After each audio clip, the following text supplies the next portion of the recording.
Hey, it's Matt Kelly, and we're here in San Diego for day one of the 2009 Hydrogen Road Tour. It's an event that's going to run all the way from the Mexican border all the way up to British Columbia. Now, we began our day in Chula Vista, but we're here in San Diego. We're going to be speaking to a lot of representatives from the California Fuel Cell Partnership, as well as the National Hydrogen Association, and we've got 7 automakers to talk to who are running vehicles in this event.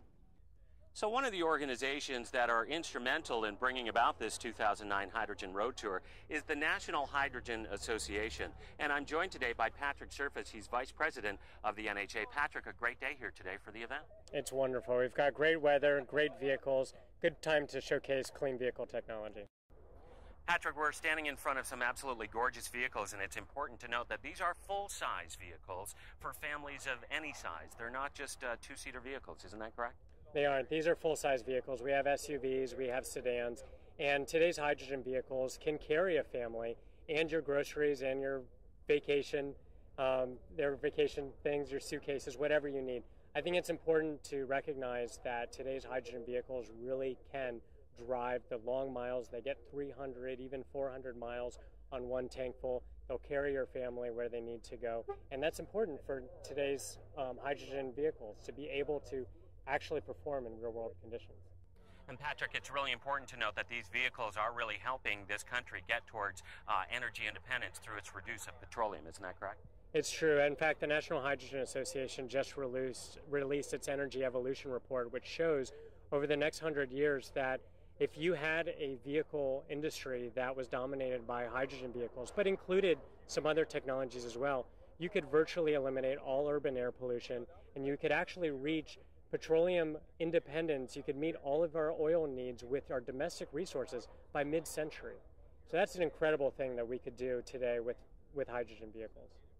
Patrick Surface, Vice President of the National Hydrogen Association, thanks for your time today, and best of luck on your event. Helping bring about the event is the California Fuel Cell Partnership. It's a consortium of stakeholders who are invested in bringing about these fuel cell vehicles and the hydrogen fueling infrastructure. Well, we've traveled nearly 84 miles on our latest trip here in the 2009 Hydrogen Road Tour. We've come to Irvine, the UC Irvine Fueling Station, brought to you by Air Products, where a group of students from the Lakeside Middle School and the Anaheim High School are learning about hydrogen fueling infrastructure. Pretty neat, huh, guys? Yeah!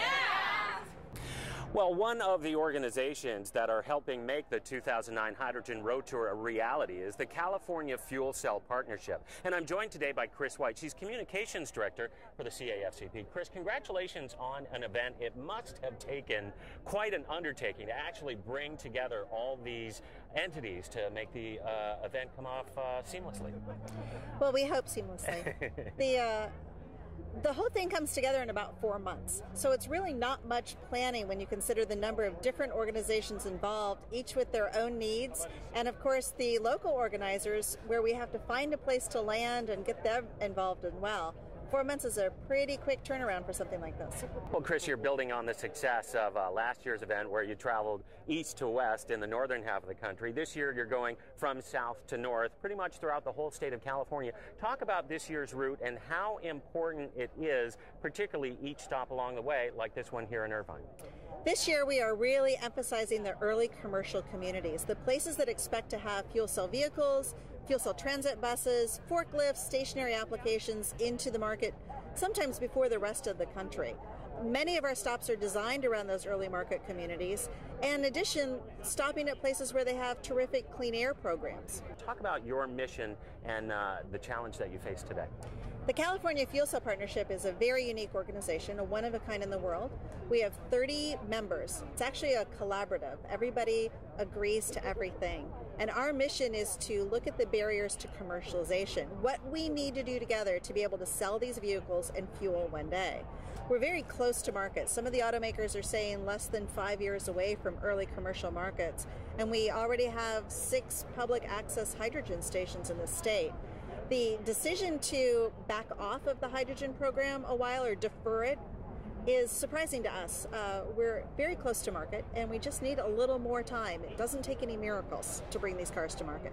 Wonderful. Chris White from the California Fuel Cell Partnership, bringing 30 disparate entities together to agree on one common theme: no small feat in and of its own. We'll be hearing more from Chris throughout the event as it continues throughout California and up into Oregon, and finally reaching its destination of British Columbia.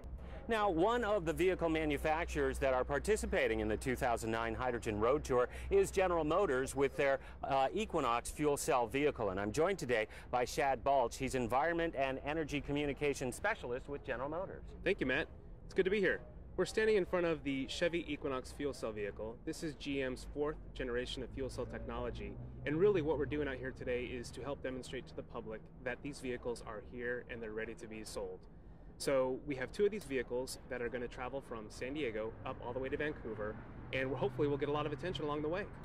As we walk around the vehicle here, Shad, there's some pretty interesting things to point out with the vehicle. I understand one of the first things is that there is no tailpipe. Right.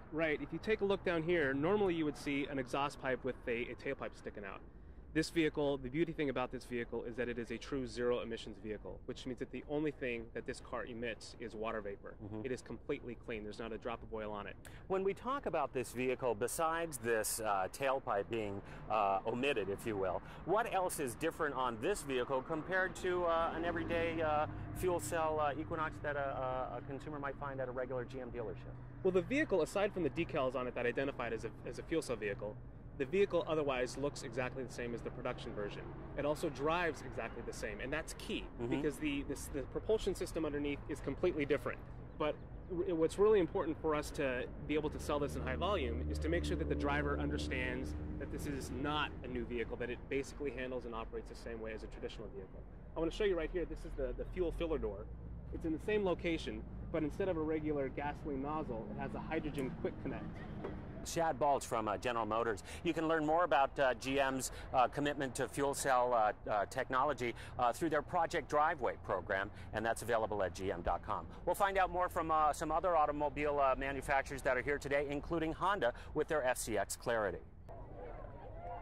Todd Middleman is environmental specialist for Honda Public Relations. And Todd, I really got to congratulate Honda on an absolutely gorgeous vehicle, the FCX Clarity. I love the color. Why, thank you. Yeah, it's Star Garnet is the name of the color. What's really important to note about Honda is that these vehicles are actually on the road today in an actual test program with leaseholders driving them as we speak.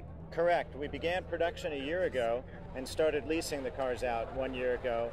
And in the Irvine area, we have 3 customers. So it's less a test program as it is a regular lease program. These cars are leased for 3 years like any other car in a Accord or Civic. So that's great. They are leasing the cars. Why then is the 2009 Hydrogen Road Tour important to Honda? It's important to us because it shows the viability of cars that are on the road today. A lot of people might not know that hydrogen vehicles are on the roads and a viable form of transportation, and this shows you that we can make it from border to border, and a refueling will take 5 to 7 minutes along the stop. So it shows the viability of hydrogen, and it's wonderful that we have other auto manufacturers joining us. Where can our viewers go to find out more information about the FCX Clarity? They could go to www.fcx.honda.com and sign up on our site. And if they live within proximity of the 3 hydrogen stations that we focused on, they're eligible to lease the car. So by no means have we chosen the 200 over the next couple of years. They're eligible to lease the car. Well, we're wrapping up day 1 of our 2009 Hydrogen Road Tour here at the Torrance Cultural Arts Center, where there's a day-long series of events going on, including registration and orientation. Plus, tonight we've got a series of ride and drive events open to the public. We'd like you to join us again tomorrow at the Santa Monica Pier bright and early for day 2 of the 2009 Hydrogen Road Tour. And if you'd like more information, just log on to CAFCP.org. For the nextgeargreen.com, I'm Matt Kelly.